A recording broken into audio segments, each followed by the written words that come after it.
Ang tunog ng nabasag na salamin ang unang bumasag sa katahimikan ng gabi. Isang malakas, matinis na pagkabasag na sinundan ng isang mabigat na kalabog.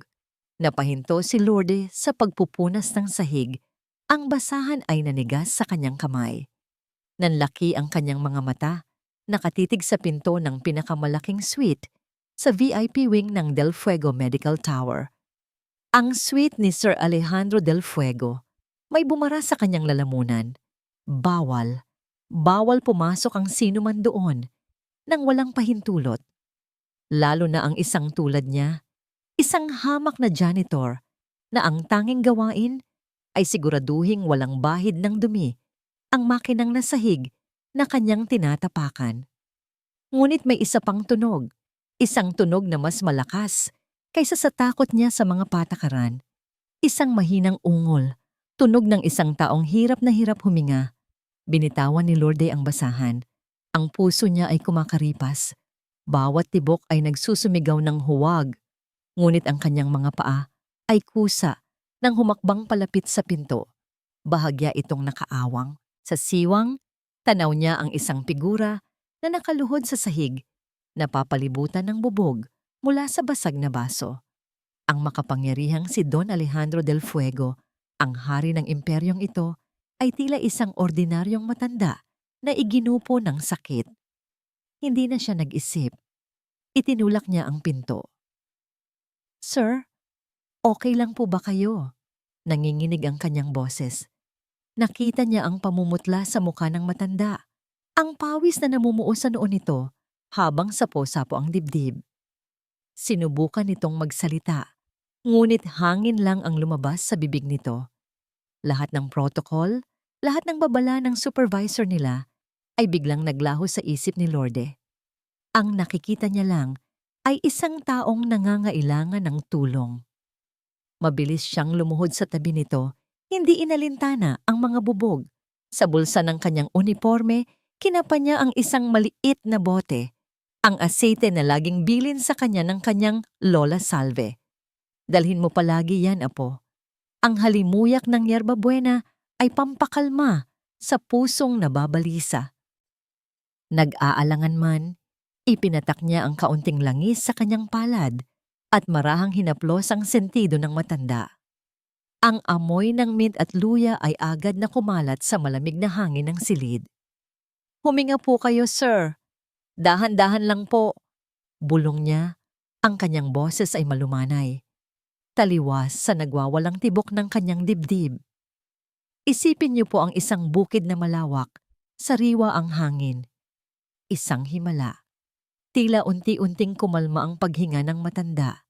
Ang mga mata nitong kanina'y puno ng pagkasindak ay bahagyang bumukas, nakatitig sa kanya. Sa isang saglit, sa gitna ng gulat at sakit, nakakita ni Lourdes ang isang kislap ng pagtataka. Bago pa man siya makapagsalita muli, bumukas ng malakas ang pinto. Isang matangkad na lalaki na nakasuot ng mamahaling suit ang pumasok. Kasunod ang 2 nurse at isang doktor. Ang mukha nito ay tila nililok sa yelo. Matalim, malamig, at walang emosyon. Ito si Mateo Del Fuego, ang CEO. Ang anak. "Sino ka? Anong ginagawa mo dito?" Ang boses nito ay kasing tulis ng bubog sa sahig. Napaurong si Lourdes. Tila isang magnanakaw na nahuli sa akto. Ang init ng pag-aalala na naramdaman niya kanina ay biglang napalitan ng nanunuot na lamig ng takot. "Sir, kasi po..." Hindi na niya natapos ang sasabihin. Mabilis na dinaluhan ng medical team si Don Alejandro. Ang atensyon ng lahat ay naiba. Para na naman siyang naging hangin, isang bagay na hindi nakikita, na bahagi lang ng muebles ng silid. Ito ang mundo niya sa Del Fuego Medical Tower, isang mundo ng bakal na pader at salamin, kung saan ang halaga mo ay sinusukat sa tatak ng iyong damit at sa numero sa iyong bank account.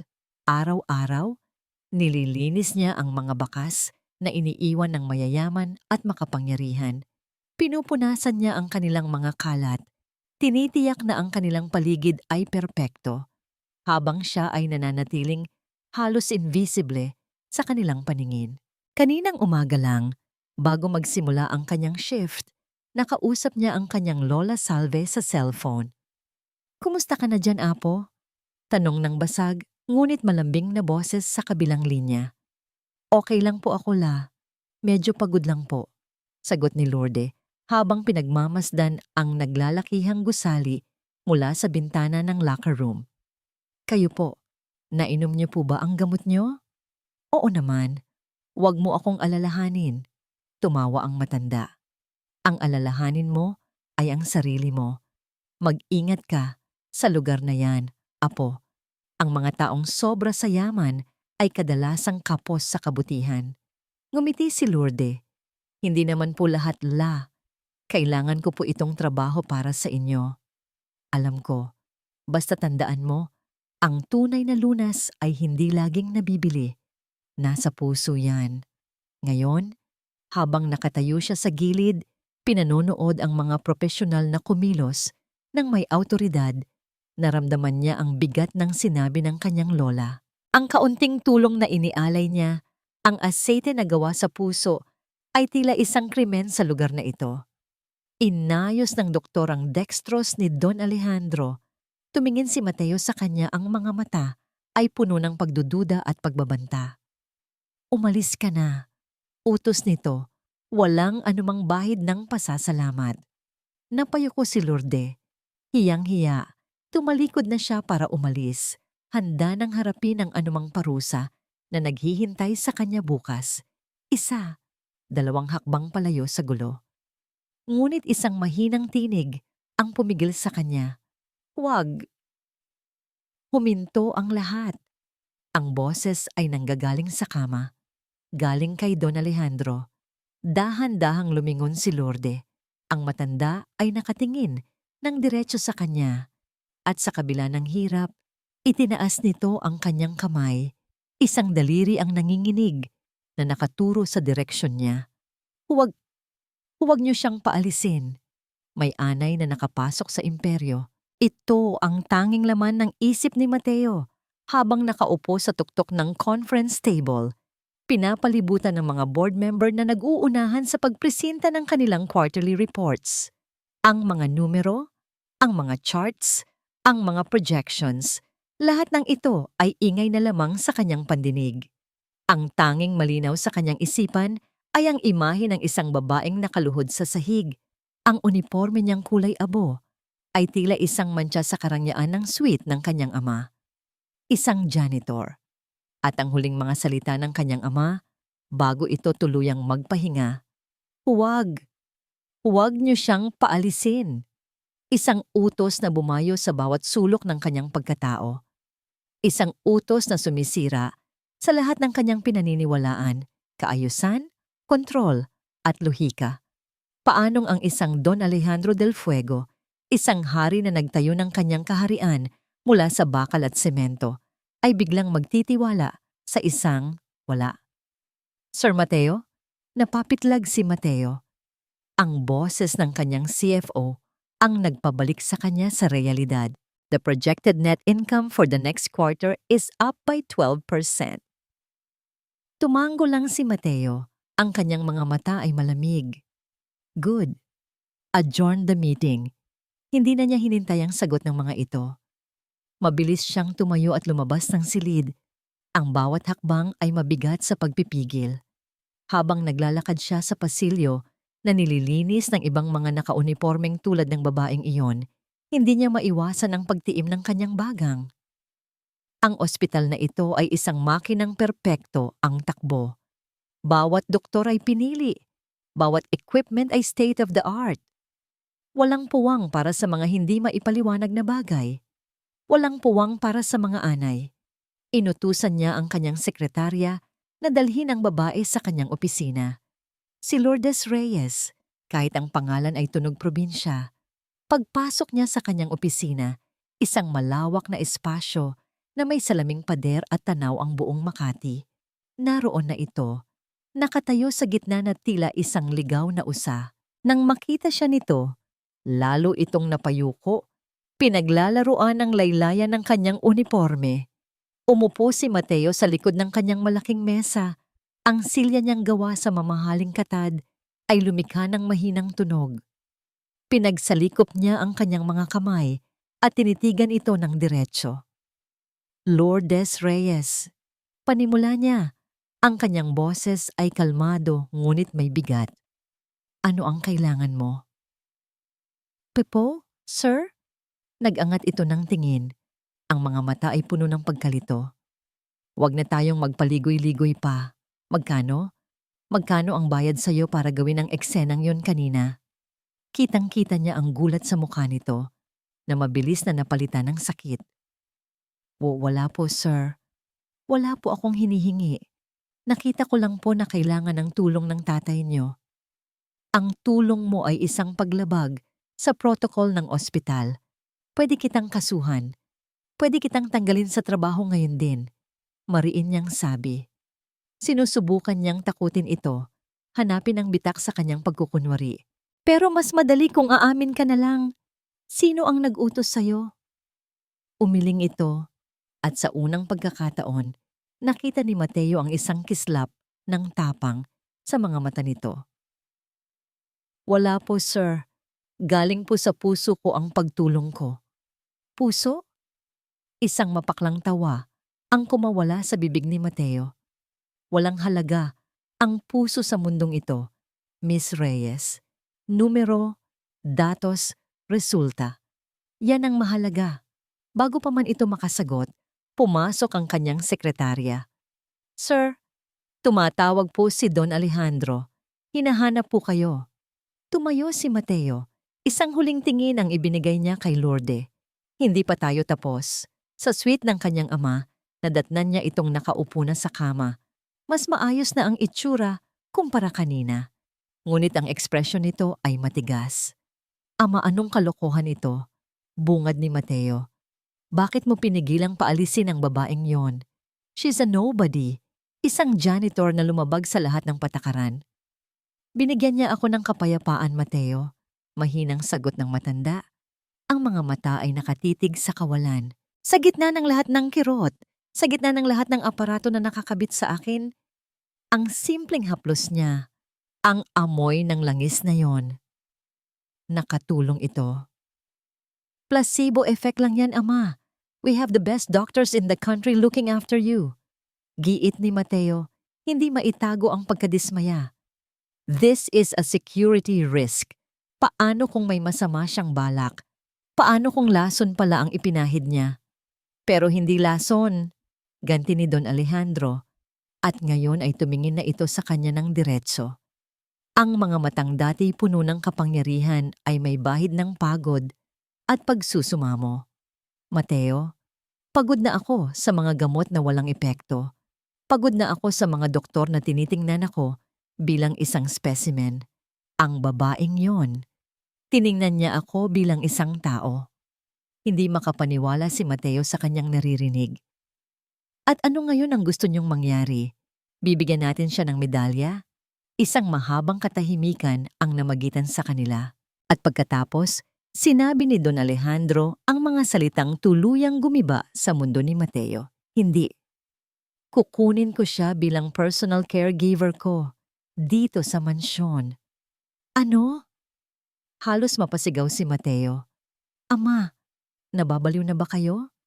Isang janitor? Sa loob ng pamamahay natin, anong sasabihin ng mga tao? Wala akong pakialam sa sasabihin ng mga tao. Tumaas ang boses ng matanda. Ito ang desisyon ko. Gusto ko siya sa tabi ko. Lumabas si Mateo ng silid na nag-aapoy ang dibdib sa galit. Hindi ito tungkol sa babae, ito ay tungkol sa pagkawala ng kontrol. Ang kanyang ama, ang pundasyon ng kanilang pamilya, ay nagpapakita ng kahinaan. At ang kahinaang iyon ay may pangalan, Lourdes Reyes. Pagbalik niya sa kanyang opisina, isang email ang naghihintay sa kanya. Galing ito sa kanyang security team. Ang background check na ipinagawa niya para kay Lourdes Reyes. Binuksan niya ang file. Lourdes Reyes, 25 years old, nakatira sa isang barangay sa Tondo. Walang criminal record. Ang tanging kamag-anak na nakalista ay isang Lola Salve Reyes, nakatira sa probinsya ng Laguna. Walang kahit anong espesyal, walang kahit anong kahina-hinala.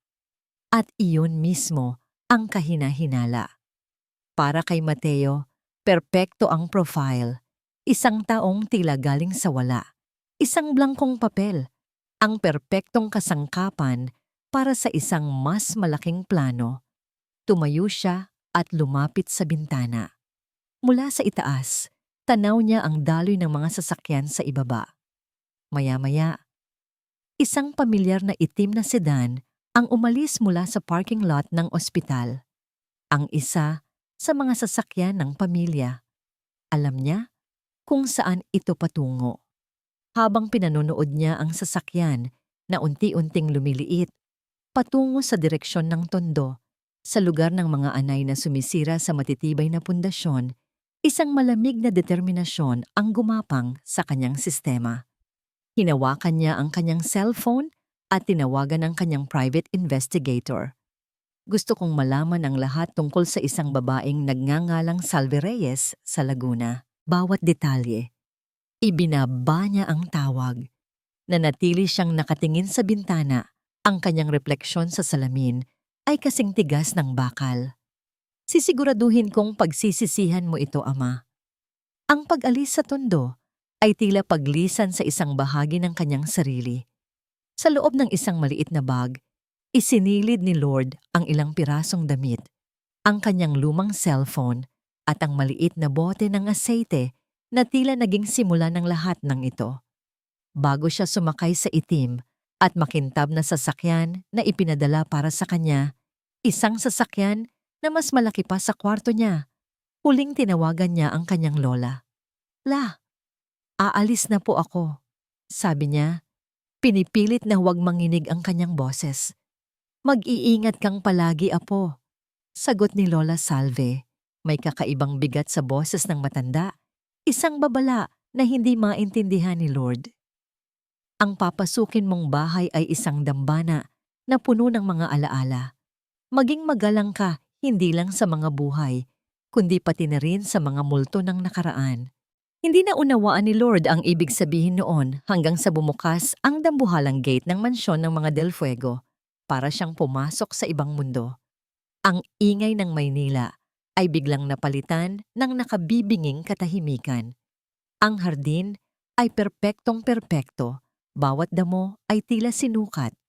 Ang bahay mismo ay hindi bahay, isa itong palasyo na gawa sa salamin at puting bato, malamig at malawak.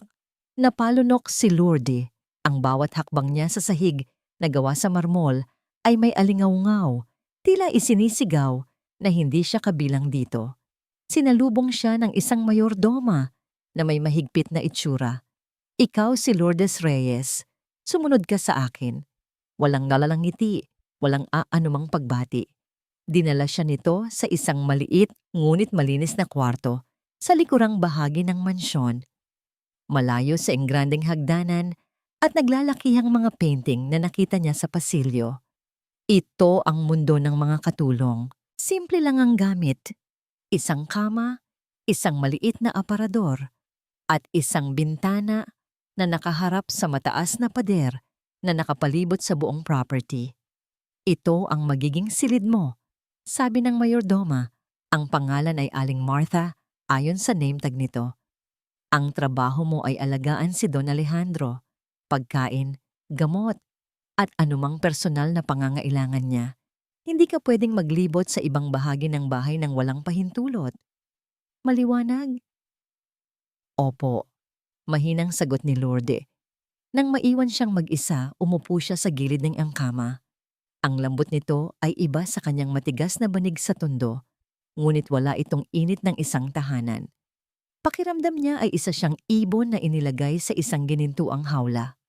Upang kumalma, naisip niyang lumabas saglit para lang makalanghap ng hangin. Dinala siya ng kanyang mga paa sa hardin. Doon, sa ilalim ng isang malaking puno ng akasya, may isang babaeng nakaupo sa harap ng isang canvas.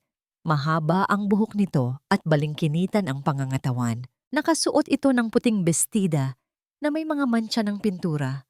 Siya ay si Isabel del Fuego, ang anak na babae, base sa mga litratong nakita niya sa loob.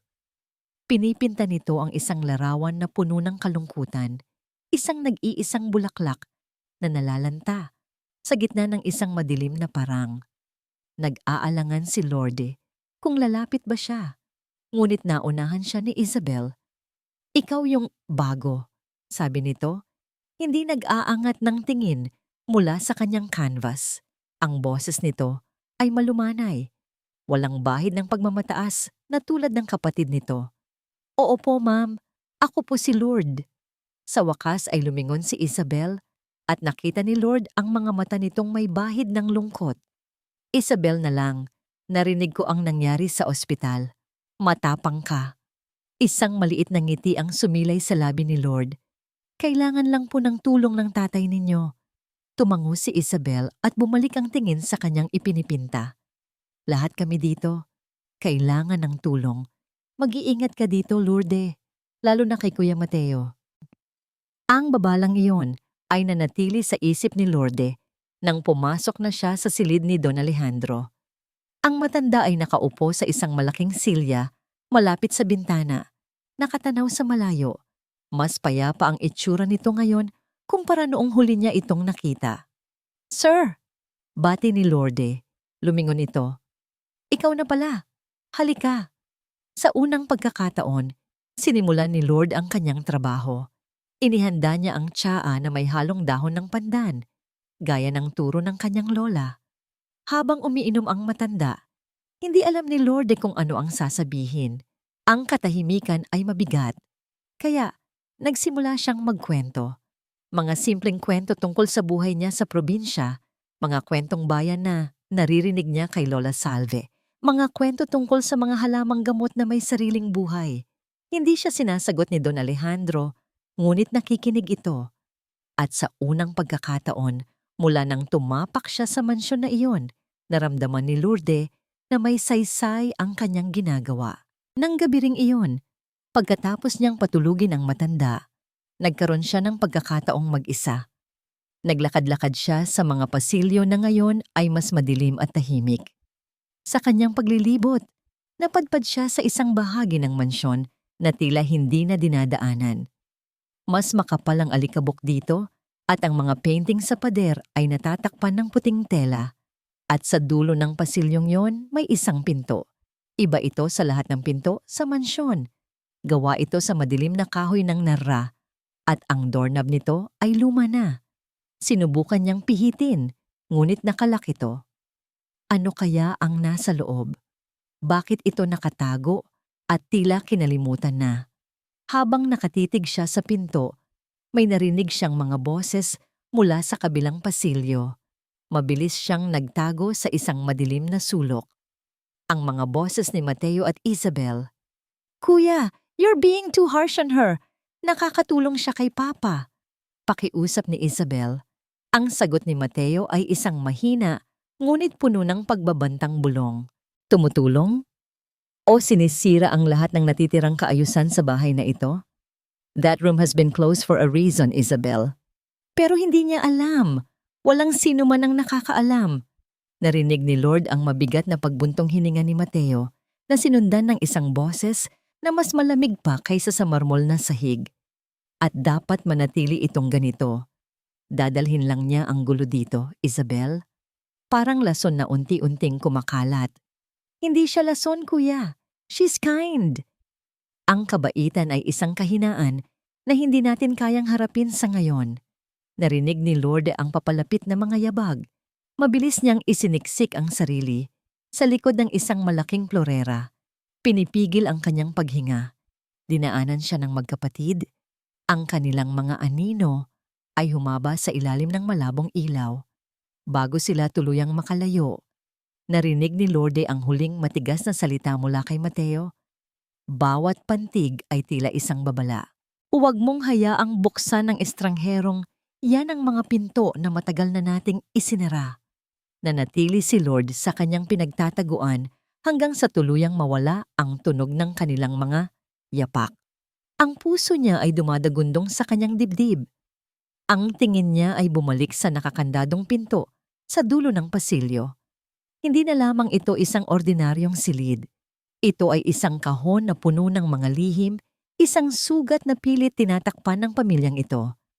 At siya, na walang kaalam-alam, ay biglang naging banta sa paghilom nito. Ang mga salita ng kanyang lola ay bumalik sa kanya. Maging magalang ka, hindi lang sa mga buhay, kundi pati na rin sa mga multo ng nakaraan.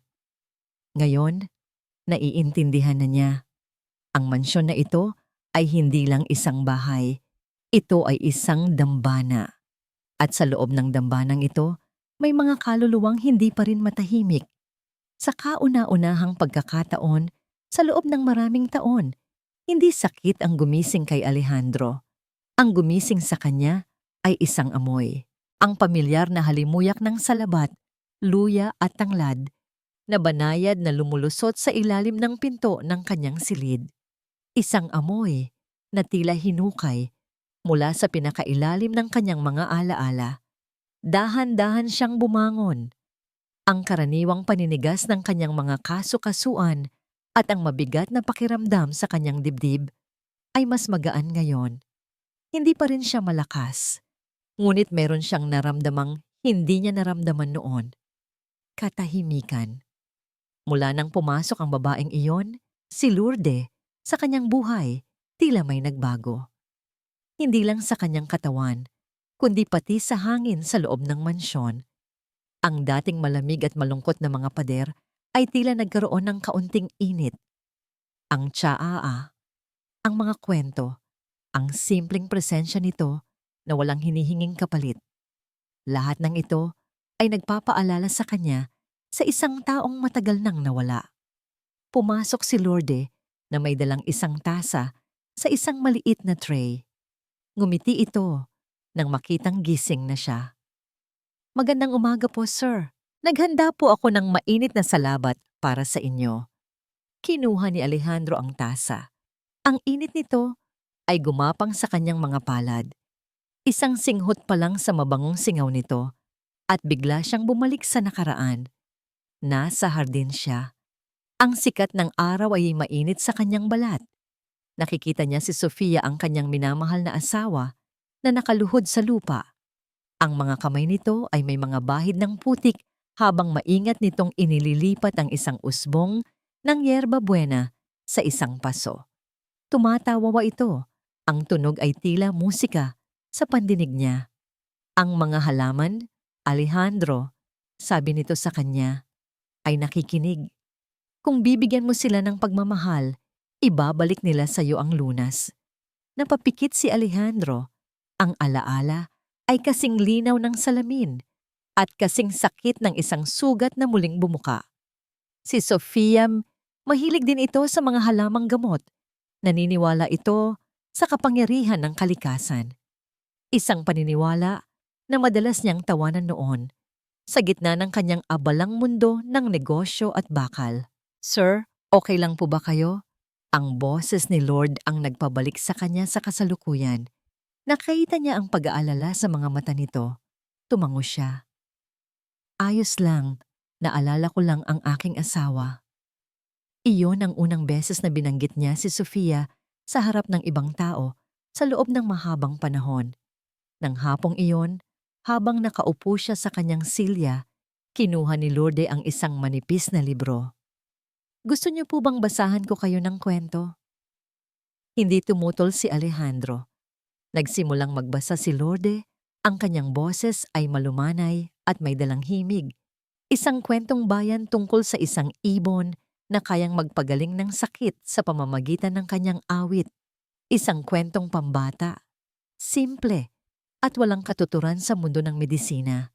Ngunit habang nakikinig siya, naramdaman ni Alejandro ang unti-unting paggaan ng kanyang dibdib. Isang ngiti ang sumilay sa kanyang mga labi.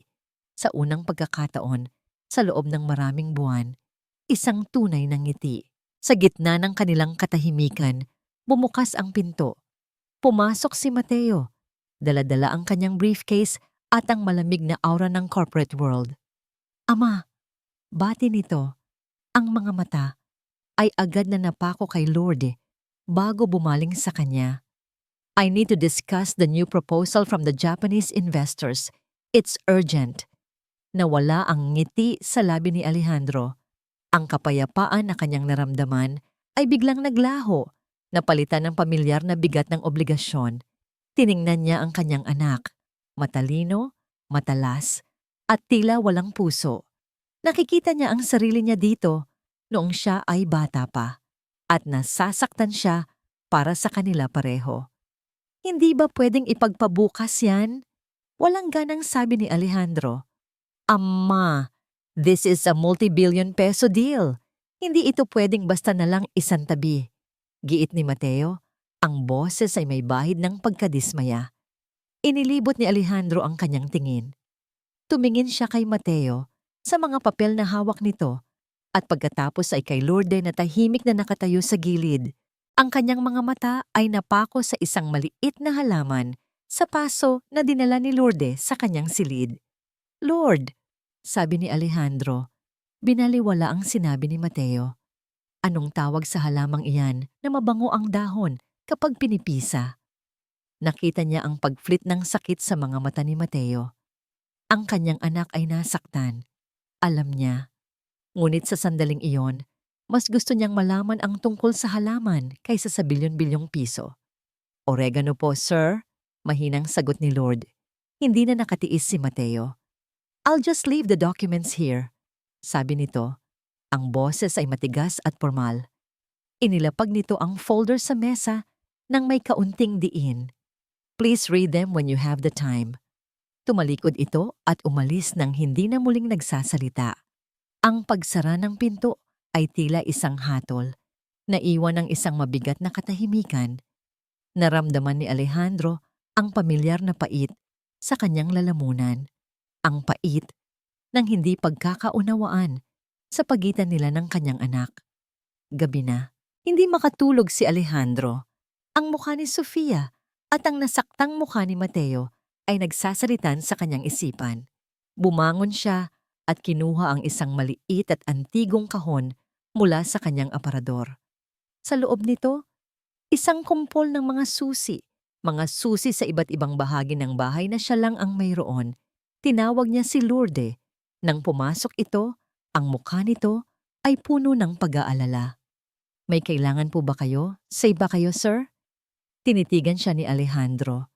Sa mga mata ng dalagang ito, nakikita niya ang sinseridad na hindi niya nakikita kahit sa kanyang mga doktor o sa sarili niyang anak. Isang desisyon ang biglang nabuo sa kanyang isipan. Isang desisyon na galing sa bugso ng damdamin at sa bigat ng kalungkutan. Kinuha niya ang isang susi mula sa kumpol. Ito ay tanso at may kakaibang disenyo. Inabot niya ito kay Lourdes. Nagtatakang tiningnan siya ng dalaga.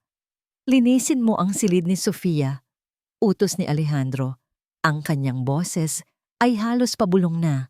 Walang ibang pinagkakatiwalaan ako. Di nanginginig ang kamay ni Lourdes habang isinusok ang tansong susi sa keyhole. Isang mahinang kalansing.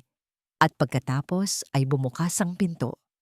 Ang hangin sa loob ay mabigat at amoy alikabok at mga bulaklak na natuyo sa paglipas ng panahon. Para siyang pumasok sa isang larawan na huminto sa paggalaw. Ang lahat ng gamit ay nakatakip sa puting kumot, tila mga multo na natutulog sa katanghalian. Ang malaking bintana ay natatakpan ng makapal na kurtina na nag-iiwan lamang ng kaunting liwanag para makita niya ang daan. Maingat siyang humakbang papasok. Ang bawat galaw niya ay tila isang paglapastangan sa sagradong lugar na ito. Sinimulan niyang alisin ang mga takip, isa-isa. Isang dressing table na may mga bote ng pabango na wala ng laman. Isang malaking aparador na puno ng mga bestida na lumana sa uso. Isang kama na napakalaki, na tila hindi pa muling nahihigaan sa loob ng maraming taon. Ito ang silid ni Sofia del Fuego, isang reyna na iniwan ng kanyang kaharian. Habang pinupunasan niya ang alikabok sa bedside table, naramdaman niyang may bumara sa kanyang lalamunan. Ang kalungkutan sa silid na ito ay halos pisikal, halos nahahawakan. Sinimulan niyang ayusin ang kama, pinapagpag ang kumot at inayos ang mga unan na matagal nang nayupi. Sa ilalim ng isang unan, may naramdaman siyang matigas. Dahan-dahan niyang inangat ito. Isang maliit na kwaderno na nababalutan ng kulay kape na balat. Isang diary. Nag-aalangan siyang buksan ito. Ito ay isang paglabag sa privacy, isang kasalanan. Ngunit tila may sariling isip ang kanyang mga kamay. Binuklat niya ang unang pahina. Ang sulat kamay ay maganda at pino. Sulat ng isang babaeng edukada. Hindi niya binasa ang lahat. Tiningnan lang niya ang ilang mga entry. Mga simpleng salaysay tungkol sa hardin sa mga anak niyang maliliit pa. Ngunit isang pangalan ang paulit-ulit na lumitaw. Nagdala na naman si Salve ng bagong halaman para sa hardin ko. Sabi niya, pampasigla raw ito. Napakabuti talaga ng aking kaibigan. Sinabi ko kay Salve ang tungkol sa paninikip ng aking dibdib. Pinainom niya ako ng tsaa na gawa sa dahon ng lagundi. Gumaan agad ang aking pakiramdam. Paano na lang ako kung wala siya? Si Salve, ang aking herbolaryo, ang aking sikreto, ang aking matalik na kaibigan, Salve. Paulit-ulit na umikot ang pangalan sa isip ni Lord. Isang kakaibang kaba ang gumapang sa kanyang dibdib. Imposible. Napakaraming salve sa mundo. Isang nagkataon lang ito, ngunit hindi siya mapakali. Kinuha niya ang kanyang cellphone, ang kanyang mga daliri ay bahagyang nanginginig, at tinawagan ang numero ng kanyang lola. Apo, napatawag ka? Masayang bati ni Lola Salve. May itatanong lang po sana ako. Ano yun? Huminga ng malalim si Lorde. May kakilala po ba kayong pamilya Del Fuego? Isang mahabang katahimikan ang sumagot sa kabilang linya. Masyadong mahaba, na wala ang sigla sa hangin. Lola, bakit mo na itanong, apo? Ang boses nito ay biglang naging maingat. May bahid ng takot. Kasi po, sa diary po ng asawa ni Sir Alejandro, ni Ma'am Sofia, may nabanggit po siyang kaibigan, isang herbolaryo. Ang pangalan po ay Salve. Narinig ni Lorde ang isang mahinang paghikbi sa kabilang linya. Lola, kayo po ba yon? Hindi ito sumagot. Isang pigil na iyak lang ang kanyang narinig. At sa katahimikang yon, alam na ni Lorde ang sagot. Biglang nanlamig ang buong katawanan niya. Bakit hindi niyo po sinabi sa akin? Halos pabulong niyang tanong. Dahil mapanganib, apo. Sa wakas ay sumagot si Lola Salve. Ang boses ay basag na. Napakabuting tao ni Sofia. Mahal na mahal ko siya. Inalagaan ko siya hanggang sa huling sandali. Ngunit ang mga gamot ko ay hindi sapat para sagipin siya. Ano po ang nangyari? Humikbi muli ang matanda. Nang siya ay pumanaw, ang galit ng lahat ay napunta sa akin, lalo na ang panganay na anak na lalaki, si Mateo. Sa isipan ni Lourdes, nabuo ang isang imahe mula sa mga salitang humihikbi ng kanyang lola, isang batang Mateo. Ang mga mata ay pula sa kaiiyak. Ang mukha ay puno ng galit at sakit. Ipinagsigawan niya ako sa harap ng lahat, patuloy ni Lola Salve. Sinabi niyang kasalanan ko ang lahat, na ang mga walang kwentang dahon ko ang pumatay sa kanyang ina. Isang imahe ang kumislap sa isip ni Lord, malinaw at nakakatakot. Ang batang si Mateo na nakaturo sa kanyang lola. Umalis ka, mangkukulam. Huwag ka nang magpapakita kailanman. Nabitawan ni Lord ang cellphone. Bumagsak ito sa makapal na karpet ng walang tunog. Nanigas siya sa kanyang kinatatayuan. Ang hangin sa silid ay tila lalong bumigat. Ang mga multo na kanina'y natutulog ay tila nagising na. Ang mga bagay sa paligid niya, ang pabango, ang mga damit, ang kama, ay hindi na lamang mga alaala ng isang babaeng pumanaw. Ang mga ito ay ebidensya. Ebidensya ng isang trahedya kung saan ang kanyang sariling lola ang itinuring na kontrabida. Hindi siya isang estranghero na napadpad lang dito. Hindi ito isang pagkakataon. Siya ang apo ng babaeng kinamumuhian ng pamilyang ito. May mali. Ito ang salitang paulit-ulit na tumatakbo sa isip ni Mateo habang pinanonood niya ang security footage sa kanyang private study. Sa malaking screen, nakikita niya ang bawat galaw sa pasilyo na patungo sa silid ng kanyang ina. Nakita niya nang pumasok si Lord de Reyes, may daladalang susi. Pagkatapos ng halos 1 oras, lumabas ito at doon niya nakita ang pagbabago. Hindi ito ang karaniwang kilos ng isang janitor na natapos lang sa trabaho. Ang paraan ng paglakad nito ay iba. Mabagal, tila nag-iisip ng malalim. Ang mukha nito, na karaniwang kalmado, ay puno ng isang emosyon na hindi mabasa ni Mateo. Gulat, takot, o ang kislap sa mata ng isang taong nakahanap ng ginto. Para kay Mateo, ang sagot ay malinaw. May natuklasan ng babae sa loob ng silid na yon. Isang bagay na pwede niyang gamitin. Pinatay niya ang monitor. Ang katahimikan sa kanyang study ay tila mas lalong lumalim. Ang babaeng ito ay hindi na isang simpleng anay. Isa na siyang banta na kailangang sugpuin. Kinabukasan, ipinatawag niya si Elena, isa sa mga mas bagong kasambahay sa mansyon. Isang dalaga na galing din sa probinsya na alam niyang may pamilyang binubuhay. Elena, panimula ni Mateo, ang kanyang boses ay kalmado habang nakaupo siya sa kanyang mesa. Mas sipag ka. Nakikita ko ang iyong pagsisikap. Salamat po, Sir Mateo. Sagot ng dalaga, halatang kinakabahan. Nais kong bigyan ka ng karagdagang gawain. Patuloy ni Mateo. Binuksan ang isang drawer at naglabas ng isang makapal na sobre. Inilapag niya ito sa mesa.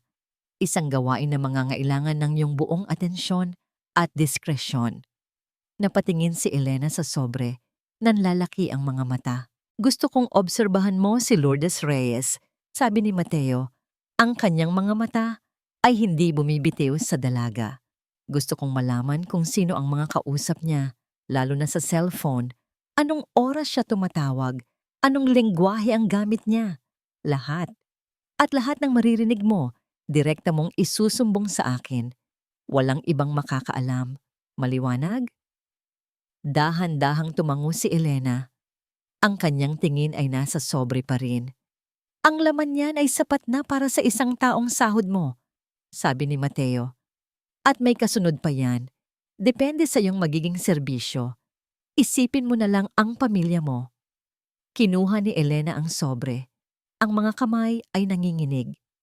Masusunod po, sir. Hindi nagtagal. Dumating ang resulta. Pagkatapos ng 2 araw, kumatok si Elena sa pinto ng kanyang study. Sir? Bulong nito. Lagi po siyang may kausap sa cellphone tuwing gabi. Isang matandang babae. Tinatawag niya itong Lola. Taga-probinsya raw po. Anong pinag-uusapan nila? Tanong ni Mateo. Ang kanyang interes ay biglang tumaas. Tungkol po sa mga halaman. Sa mga gamot na pinapainom niya kay Don Alejandro. Sagot ni Elena. Hinihingi po niya ang payo ng lola niya. Tinawag niya itong herbolaryo. Herbolaryo. Ang salitang iyon ay tumama kay Mateo na parang kidlat. Bigla siyang bumalik sa isang alaala na matagal na niyang pilit kinakalimutan. Ang amoy ng pinakuluang dahon sa silid ng kanyang ina. Ang mga bulong ng isang matandang babae na nangangako ng himala. Ang pag-asa sa mga mata ng kanyang ina na unti-unting namatay kasabay ng paghina ng katawan nito. Ang walang hanggang galit na naramdaman niya noong araw na yon. Nagtugma ang lahat sa kanyang isipan. Ang kwento ay perpektong nabuo. Isang matandang herbolaryo sa probinsya. Ang utak ng operasyon, isang apo na ipinasok niya sa mansyon bilang isang tila inosenteng janitor.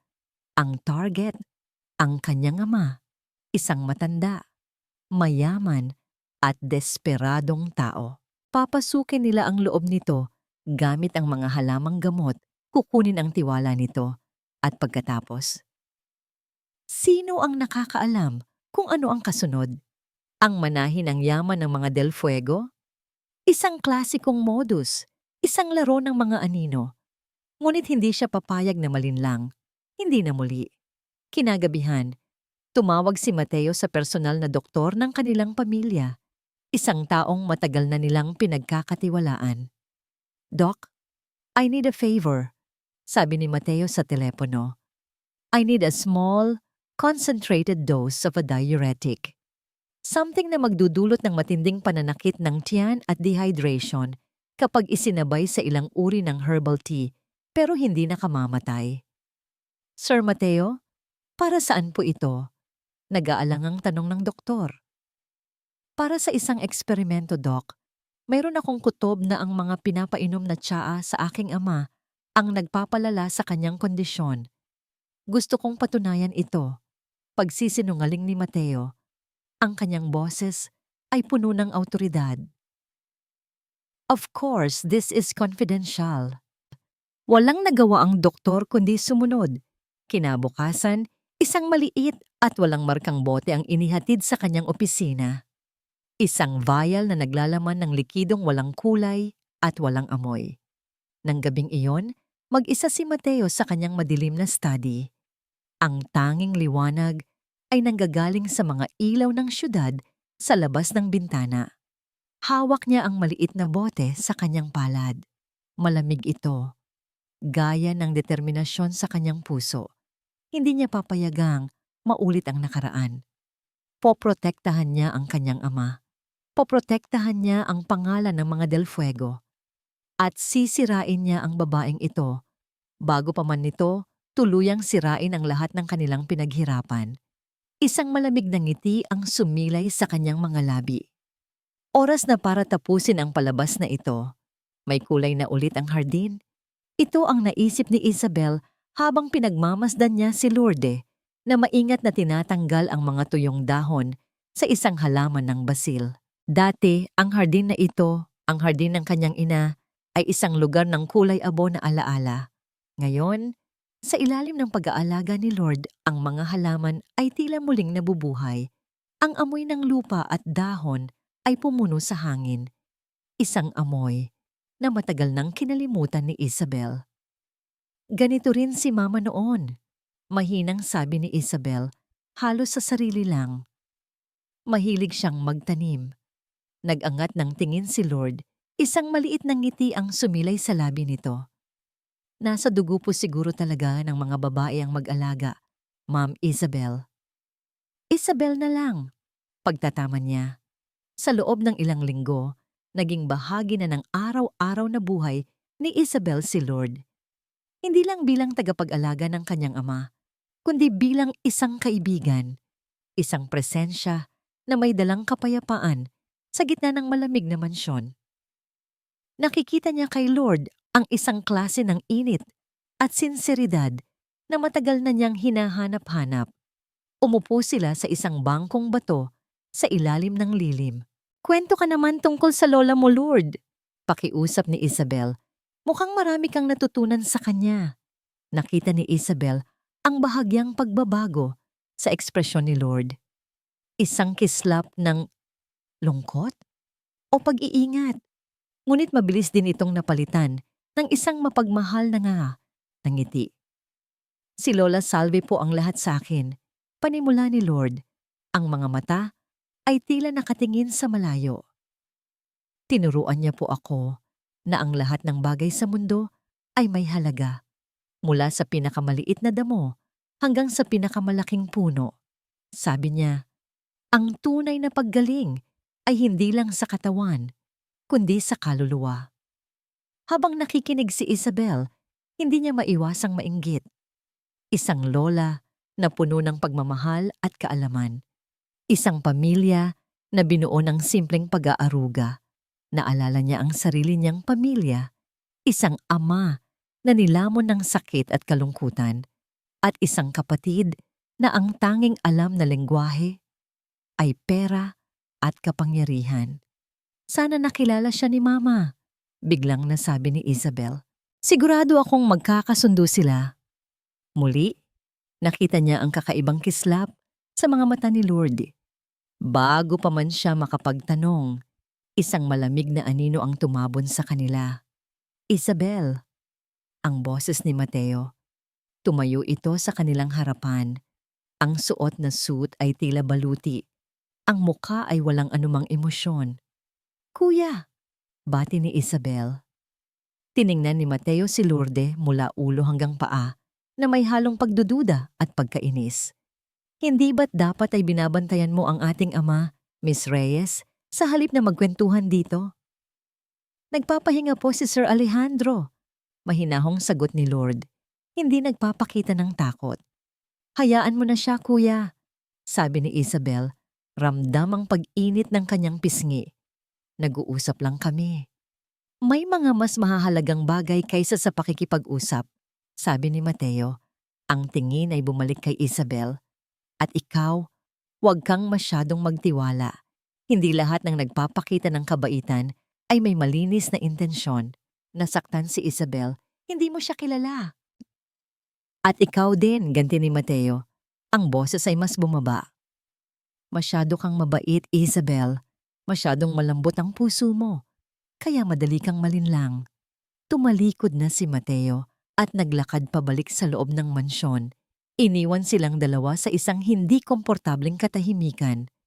Napabuntong hininga si Isabel. Ito ang laging problema. Si Mateo na laging sinusubukang kontrolin ang lahat. At siya na laging nararamdaman na maliit at walang alam. Kinagabihan, hindi mapakali si Isabel. Ang mga salita ni Mateo ay umuukil-kil sa kanyang isipan. Habang naglalakad siya sa pasilyo, patungo sa kanyang silid, napadaan siya sa study ng kanyang kapatid. Bahagya itong nakaawang. Narinig niya ang boses ni Mateo, mahina at seryoso. Yes, I understand. Sabi nito sa kausap sa telepono. Just make sure na walang magiging permanenteng epekto. Oo, kailangan lang nating patunayan. Bantayang maigi ang dosage. Ayokong may mangyaring masama. Napatigil si Isabel. Dahan-dahan siyang umatras. Ang puso niya ay biglang kumabog ng mabilis. Dosage? Anong dosage? Anong pinaplano ng kapatid niya? Ang pagkalito ay naging isang malamig na takot. Mamaya, bago matulog, dumaan si Isabel sa silid ng kanyang ama para mag-good night. Naroon si Lourdes. Inihahanda ang huling tasa ng herbal tea para kay Don Alejandro, gaya ng dati. Isang ritual na nagbibigay ng kapayapaan sa kanilang lahat. Magandang gabi po, sir, sabi ni Lourdes. Iniaabot ang tasa sa matanda. Pampakalma po ito para mahimbing ang tulog niyo. Salamat, Lourdes, sabi ni Don Alejandro. Isang maliit na ngiti sa kanyang mga labi. Ngumiti si Isabel sa kanila. Ang eksena ay napakapayapa. Siguro ay nag-o-overthink lang siya. Siguro ay tungkol sa negosyo ang narinig niya kay Mateo. Ininom ni Don Alejandro ang tsaa. Pagkatapos ng ilang sandali, huminga ito ng malalim. Tila gumaan ang pakiramdam. Salamat, ulit nito. Ngunit bigla, nagbago ang lahat. Nabitawan ni Don Alejandro ang tasa. Bumagsak ito sa sahig. Nabasag. Ang kanyang mga mata ay nanlaki. Isang kamay niya ang humawak ng mahigpit sa kanyang dibdib. Nagsimulang manginig ang kanyang buong katawan. Isang marahas at hindi kontroladong panginginig. Isang mahinang tunog ang lumabas sa kanyang lalamunan, tila sinasakal. Papa! Sigaw ni Isabel. Nanlalaki ang mga mata sa takot. Si Lord ay nataranta. Hindi alam ang gagawin. Sir Alejandro! Sa eksaktong sandaling iyon, bumukas ng malakas ang pinto.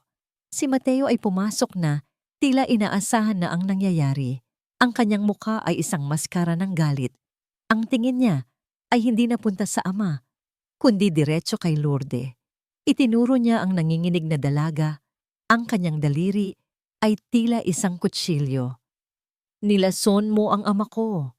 Ang sigaw ni Mateo ay tila isang punyal na tumusok ng diretso sa puso ni Lourdes. Nilason mo ang ama ko. Nagyelo ang buong mundo niya. Ang tanging gumagalaw ay ang panginginig ng katawan ni Don Alejandro sa kama, at ang pagpasok ng mga doktor at nurse na tila isang buhawi ng puting uniforme. Ang mga salita ni Mateo ay umalingaw sa silid, paulit-ulit. Bawat ulit ay mas masakit. Hindi po. Nanginginig ang kanyang boses. Halos hindi marinig sa gitna ng kaguluhan. Hindi ko po magagawa yan. Ngunit walang sinumang nakikinig sa kanya. Ang lahat ng atensyon ay nasa nag-aagaw buhay na matanda. Si Lourdes ay nakatayo lang sa gilid. Isang estranghero, isang akusado.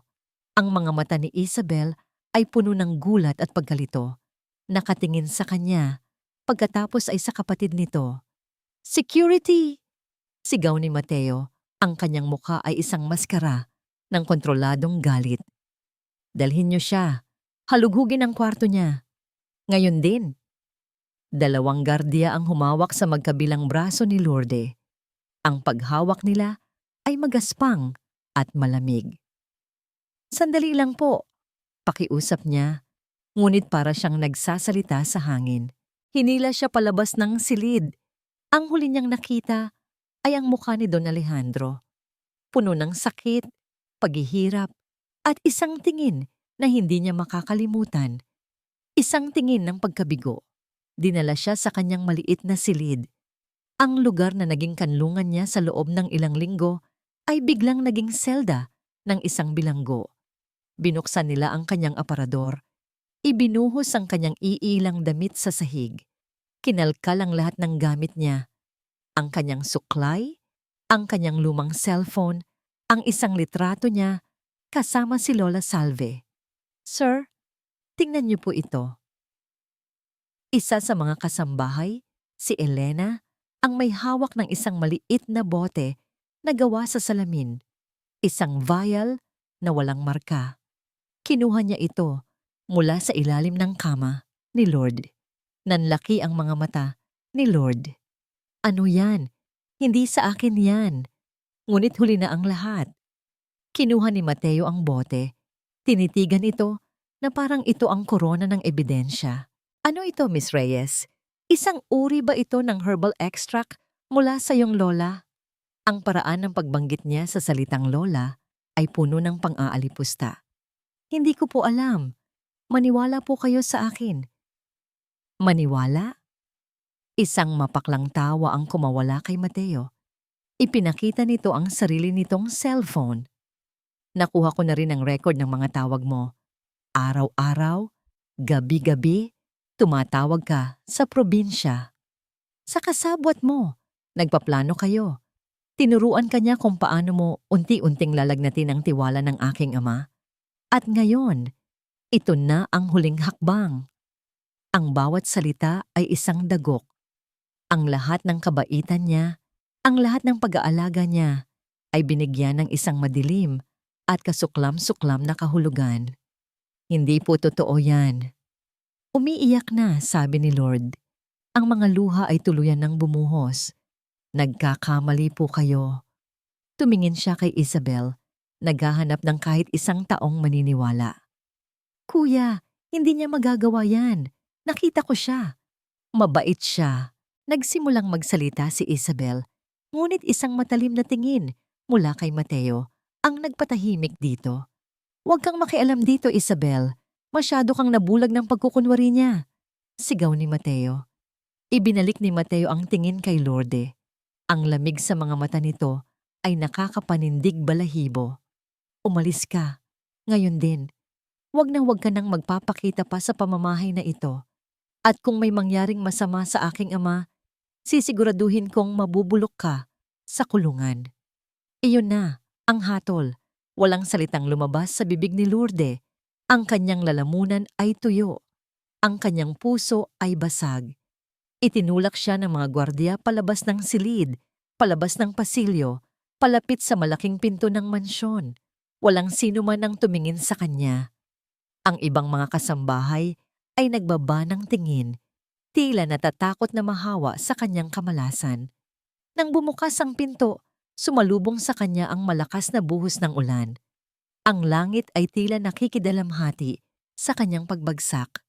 Wala siyang dalang kahit ano. Walang bag, Walang payong, walang pera. Tanging ang suot niyang uniforme at ang bigat ng isang kasalanang hindi niya ginawa. Humakbang siya palabas sa gitna ng ulan. Ang bawat patak ay malamig. Tila sinusubukang hugasan ang alaala ng init at pag-asa na naramdaman niya sa loob ng bahay na yon. Sa kanyang likuran, narinig niya ang mabigat na pagsara ng dambuhalang gate. Isang tunog ng pagtatapos. Naglakad siya ng walang patutunguhan sa madilim at basang kalsada. Ang mga ilaw mula sa malalayong poste ay malabo dahil sa kanyang mga luha. Ang anghel ay bumagsak. Ang tiwala ay naging lason. Ang lahat ay nawala.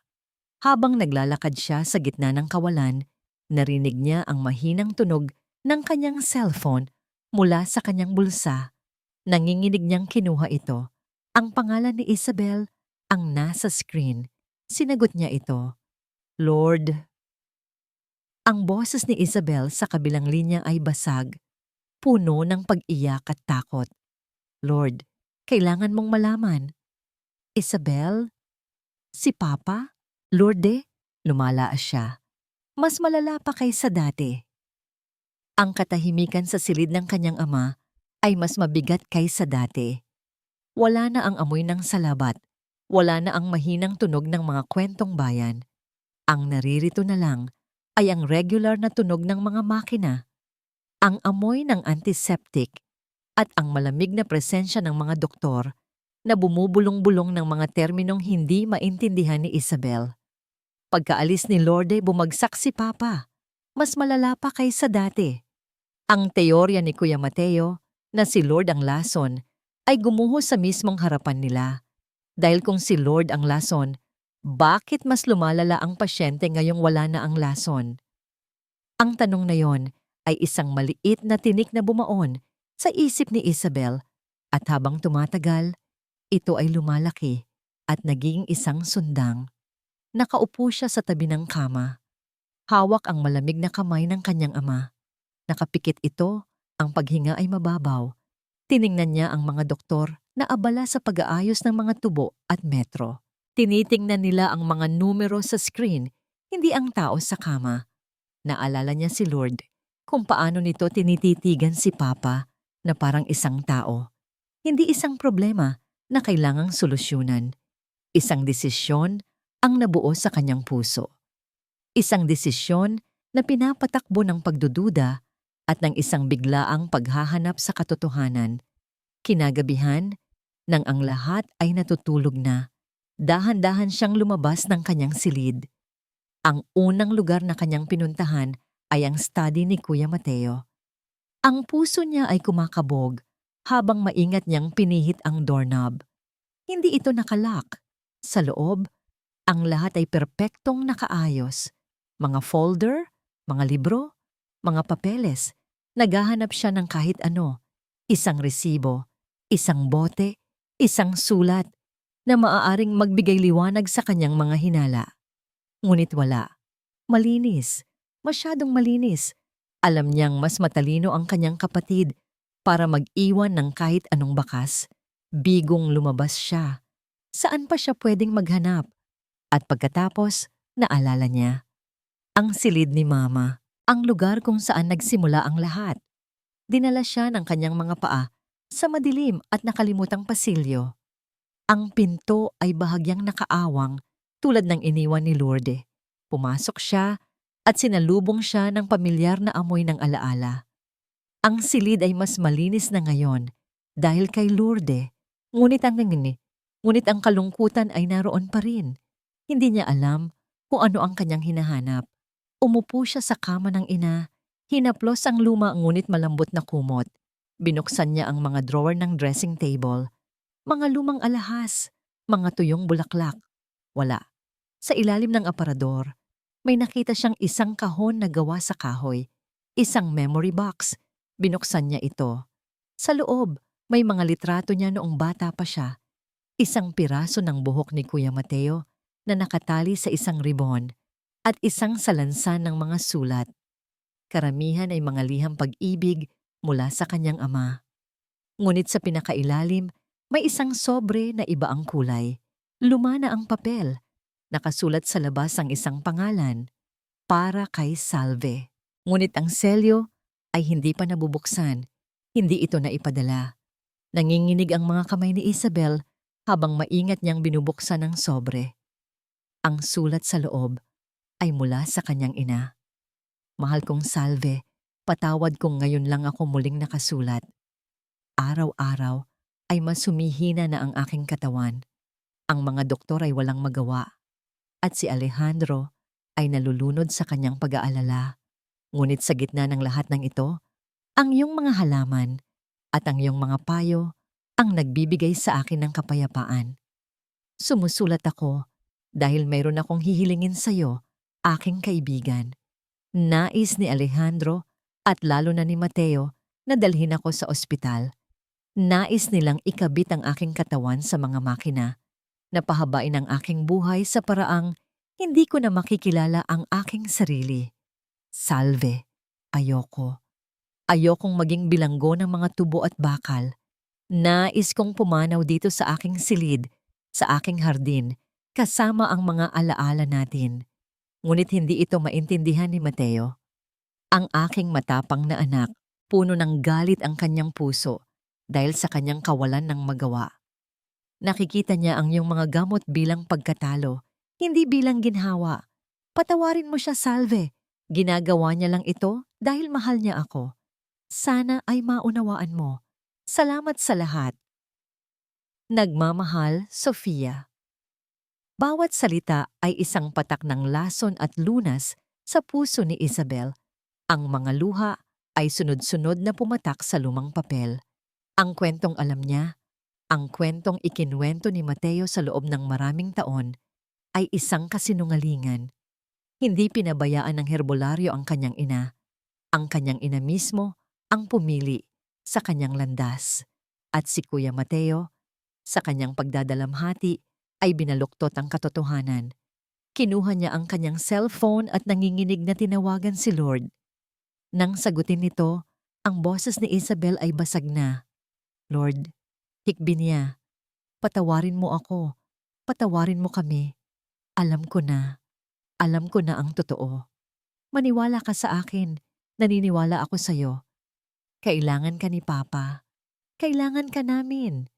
Please, bumalik ka. Pagkatapos ng tawag, isang malamig na determinasyon ang pumalit sa kanyang kalungkutan. May isa pa siyang kailangang gawin. Nilapitan niya si Elena, ang kasambahay na nakakita raw ng lason na nag-aayos sa kusina. Elena, sabi ni Isabel, ang kanyang boses ay kalmado ngunit may bigat. Tumingin siya ng diretso sa mga mata ng dalaga. Ma'am Isabel? Kinakabahang sagot nito. Hindi na nagpaligoy-ligoy pa si Isabel. Nahanap ko ang sulat ni Mama. Simpleng sabi niya. Ang sulat para kay Lola Salve. Alam ko na ang lahat. Nakita niya ang pagguho ng tapang sa mukha ni Elena. Ang pamumutla. Ang panginginig ng mga kamay nito. Ma'am, hindi ko po. Huwag ka nang magsinungaling. Mahinahong sabi ni Isabel. Hindi ako galit sa'yo. Alam kong natakot ka lang. Sabihin mo sa akin ang totoo. Elena, sino ang nag-utos sa'yo na ilagay ang bote sa kwarto ni Lourdes? Hindi na napigilan ni Elena. Bumuhos ang kanyang mga luha kasabay ng katotohanang matagal niyang kinimkim. Si Sir Mateo po. Hikbi nito. Napayo ko sa hiya. Si Sir Mateo po ang nag-utos sa akin. Patawad po, Ma'am Isabel. Patawad po. May kaayusan na ulit. Ito ang sinasabi ni Mateo sa kanyang sarili habang nakatayo siya sa paanan ng kama ng kanyang ama. Ang mga doktor ay kumikilos ng may katiyakan. Ang mga makina ay nagbibigay ng datos. Ang lahat ay kontrolado, lohikal, at siyentipiko. Ang laro ng mga anino ay tapos na. Ang mangkukulam ay naitaboy na. Naipanalo na niya ang laban. Ngunit kung nanalo siya, bakit tila talo ang pakiramdam niya? Tinitingnan niya ang kanyang ama na mas maputla at mas mahina kaysa dati. Ang pag-alis ng lason ay hindi nagdulot ng lunas. Sa halip, tila mas lalo pa nitong pinabilis ang paghina ng hari. Isang katotohanan na pilit winawaglit ni Mateo sa kanyang isipan. May lingering effects pa ang lason. Kailangan lang ng panahon, sabi niya sa sarili. Ngunit ang kasinungalingan ay may maikling buhay. Sa gitna ng kanyang pag-iisip, bumukas ang pinto. Pumasok si Isabel, at sa likod nito, ang anay, ang ahas, si Lourdes Reyes, isang nag-aalab na galit ang biglang kumulo sa loob ni Mateo. Ang lahat ng kontrol na pinaghirapan niyang itayo ay gumuho sa isang iglap. Anong ginagawa ng babaeng yan dito? Sigaw niya, ang kanyang boses ay umalingaw-ngaw sa tahimik na silid. Guards! Paalisin niyo siya!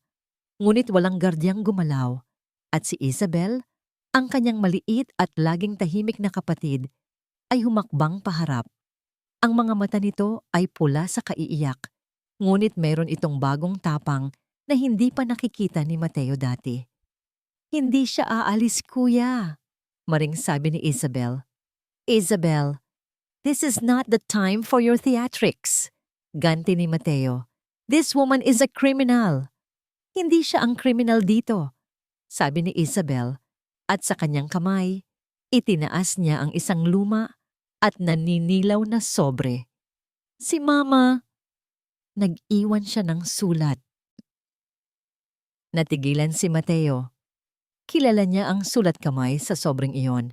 Isang malamig na kaba ang biglang gumapang sa kanyang likuran.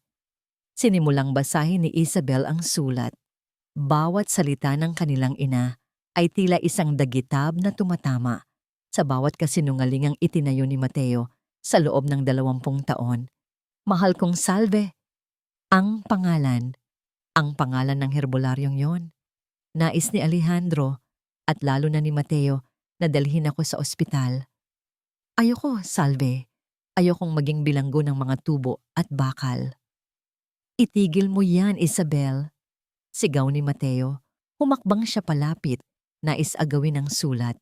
Ngunit isang mahinang tunog ang pumigil sa kanya, ang kanyang ama. Gising ito, nakatingin sa kanila. Itinaas nito ang kanyang kamay, isang senyas na nagsasabing, hayaan mo siya. Walang nagawa si Mateo, kundi manigas sa kanyang kinatatayuan habang ipinagpatuloy ni Isabel ang pagbasa. Ang buong silid ay tila nawala. Ang tanging naririnig na lang niya ay ang boses ng kanyang ina mula sa nakaraan na binibigyang buhay ng kanyang kapatid. Hindi ito maintindihan ni Mateo. Puno ng galit ang kanyang puso dahil sa kanyang kawalan ng magawa. Patawarin mo siya, Salve. Ginagawa niya lang ito dahil mahal niya ako. Ang huling mga salitang yon ang tuluyang dumurog sa pader na itinayo ni Mateo sa paligid ng kanyang puso. Ang lahat ng kanyang galit, ang lahat ng kanyang paghihiganti, ang lahat ng kanyang paniniwala na siya ang tagapagtanggol ng pamilya. Lahat ng yon ay nagmula sa pagmamahal. Isang pagmamahal na naligaw, isang pagmamahal na naging lason. Ang katotohanan ay isang salamin na biglang nabasag at ang mga bubog nito ay sumugat sa kanyang kaluluwa. Hindi, bulong niya na paurong ng isang hakbang. Hindi totoo yan. Ito ang totoo, kuya, sabi ni Isabel. Ang mga luha ay dumadaloy na sa kanyang mga pisngi. Itinago mo ang katotohanan dahil nasasaktan ka at sa sakit mo, nanakit ka ng iba. Tumingin si Mateo mula kay Isabel, kay Lourdes, na tahimik na nakatayo na may luhang mata, at sa kanyang ama na nakahiga sa kama na nakatitig sa kanya ng may bagong pagkaunawa. At doon bumigay na siya, ang CEO ng Del Fuego Corporation, ang lalaking bakal, ang hari ng luhika, ay biglang naging isang batang lalaki na muling nawalan ng ina. Bata pa lang ako noon. Humikbi siya.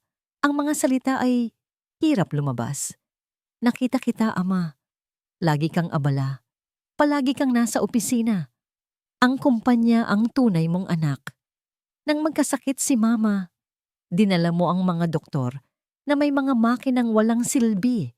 At pagkatapos, ang babaeng yon na may mga dahong walang kwenta. Walang sino man ang nakapagligtas sa kanya. Walang sino man. Ang kanyang mga luha ay tuluyan ng bumagsak. Ang mga luhang 20 taon niyang itinago. Kailangan kong maging malakas. Patuloy niya sa pagitan ng mga hikbi. Kailangan kong piliin ang lohika. Kailangan kong protektahan kung ano man ang natitira.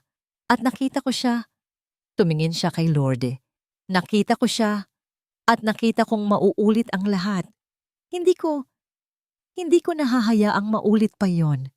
Napaluhod siya sa sahig. Ang kanyang mga balikat ay nanginginig sa bigat ng kanyang pagsisisi. Ang lahat ng kanyang tapang ay naglaho. Ang natira na lang ay ang sakit. Ang silid ay napuno ng katahimikan na binasag lamang ng kanyang mga hikbi at ng mahinang tunog ng mga makina. Pagkatapos ng tila isang kawalan, isang mahinang kaluskos ang pumukaw sa lahat. Dahan-dahan, sa kabila ng kanyang kahinaan, itinaas ni Don Alejandro ang kanyang kamay. Hindi para kay Isabel, hindi para kay Lourdes. Ang kamay na iyon ay nakaunat para sa kanya. At sa isang boses na basag at puno ng sarili nitong pagsisisi, nagsalita ang matanda. Anak, patawad. Ilang buwan na ang lumipas. Ang hangin sa mansyon ng mga Del Fuego ay iba na. Wala na ang bigat, ang lamig, ang mga multo. Ang dating nakabibinging katahimikan ay napalitan na ng mahinang tunog ng mga tawanan at normal na usapan. Pinagmamasdan ni Lord ang eksena sa harap niya mula sa pinto ng malaking dining room, ang almusal. Dati, ang bawat isa ay kumakain sa kani-kanilang mga silid. Ngayon, naroon silang lahat sa iisang mesa. Si Don Alejandro nakangiti habang pinapakinggan ang kwento ni Isabel tungkol sa bago nitong painting. Si Isabel, na mas madalas nang tumawa, at si Mateo.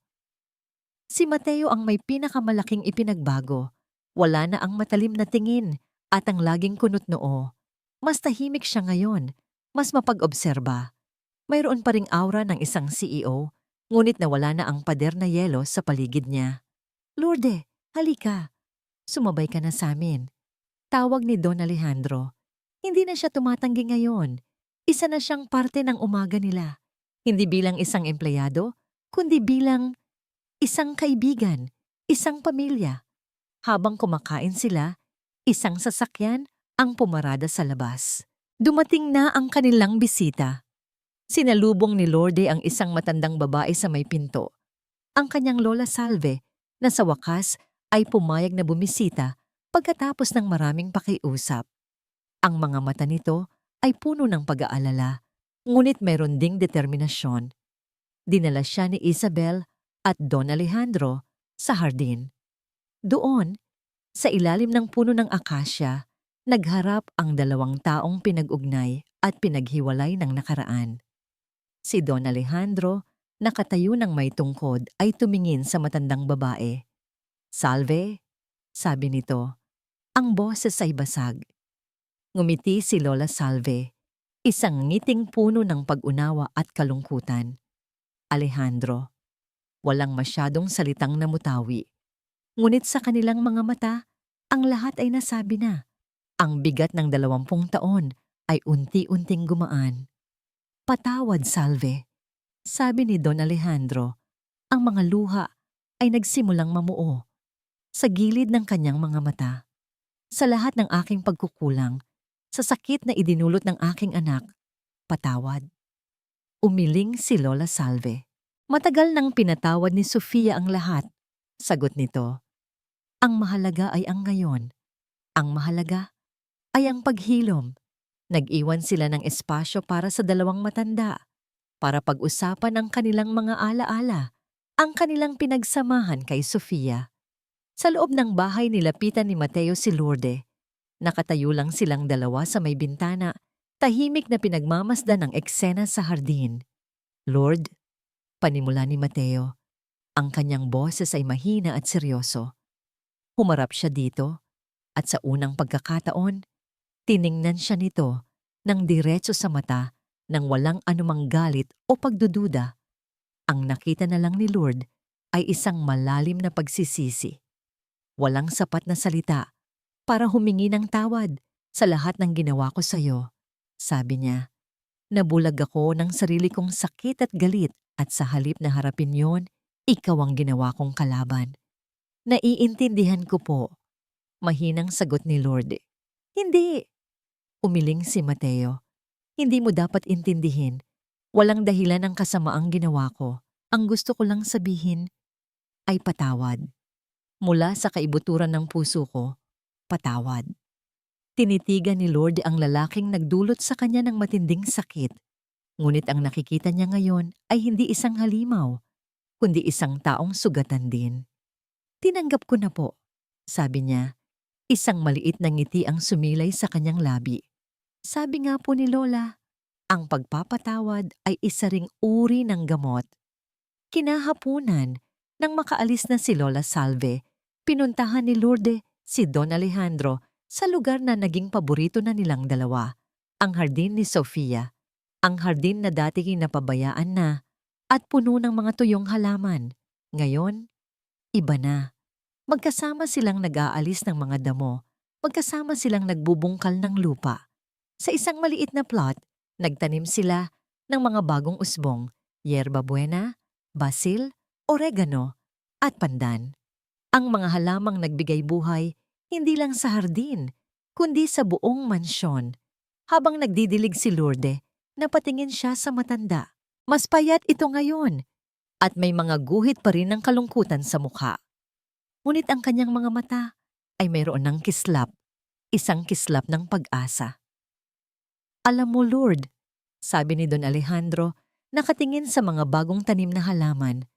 Ang buong buhay ko, nagtayo ako ng mga gusali na gawa sa bakal at semento. Matitibay, matatayog. Pero nakalimutan kong ang pinakamatibay na pundasyon ay hindi nakikita ng mata. Ngumiti siya. Isang tunay at payapang nangiti. Tumingin siya kay Lord, ang kanyang mga mata ay puno ng pasasalamat na hindi kayang tumbasan ng kahit anong yaman. Hindi mo lang ako sinagip, Lord. Sinagip mo ang buong pamilya ko. Napatingin si Lord sa kanilang mga kamay na may bahid ng lupa, sa mga bagong usbong na sumisibol mula sa madilim na lupa. Ang hardin ni Sofia ay muling nabubuhay, isang testamento sa kapangyarihan ng pagpapatawad at sa isang hamak na pag-ibig na kayang maghilom kahit ng pinakamalalim na sugat. At dito nagtatapos ang kwento ni Lourdes Reyes at ang muling pagbangon ng pamilya Del Fuego. Mula sa kaibuturan ng aking puso, maraming salamat sa inyong walang sawang pagsubaybay sa ating kwento. Bawat kabanata ay isang paglalakbay na sabay nating tinahak. Habang isinusulat ko ang bawat hirap, sakit, at pag-asang pinagdaanan ni na Lourdes, Don Alejandro, Isabel, at maging ni Mateo, naging bahagi na rin kayo ng kanilang mundo at naramdaman ko ang inyong bawat damdamin. Ang kwentong ito ay isang paalala na ang tunay na lunas ay madalas na matatagpuan hindi sa mga mamahaling gamot o sa mga matatayog na pader, kundi sa simpleng pag-unawa, sa tapang ng pagpapatawad, at sa lakas ng loob na harapin ang mga sugat ng nakaraan. Ipinapaalala nito sa atin na kahit sa pinakamadilim na hardin ng ating buhay, mayroong laging sisibol na pag-asa basta't didiligan natin ito ng kabutihan at pagmamahal. Ngayon, nais kong marinig ang inyong mga saloobin. Anong aral ang inyong napulot? Aling bahagi ng kwento ang pinakatumatak sa inyong puso? Mangyaring iwanan ang inyong mga komento sa ibaba. Ang inyong bawat mensahe ay mahalaga sa akin. Hanggang sa ating susunod na kwentuhan, maraming salamat muli sa inyong pagmamahal at suporta. Lubos na gumagalang, kwento at kilig.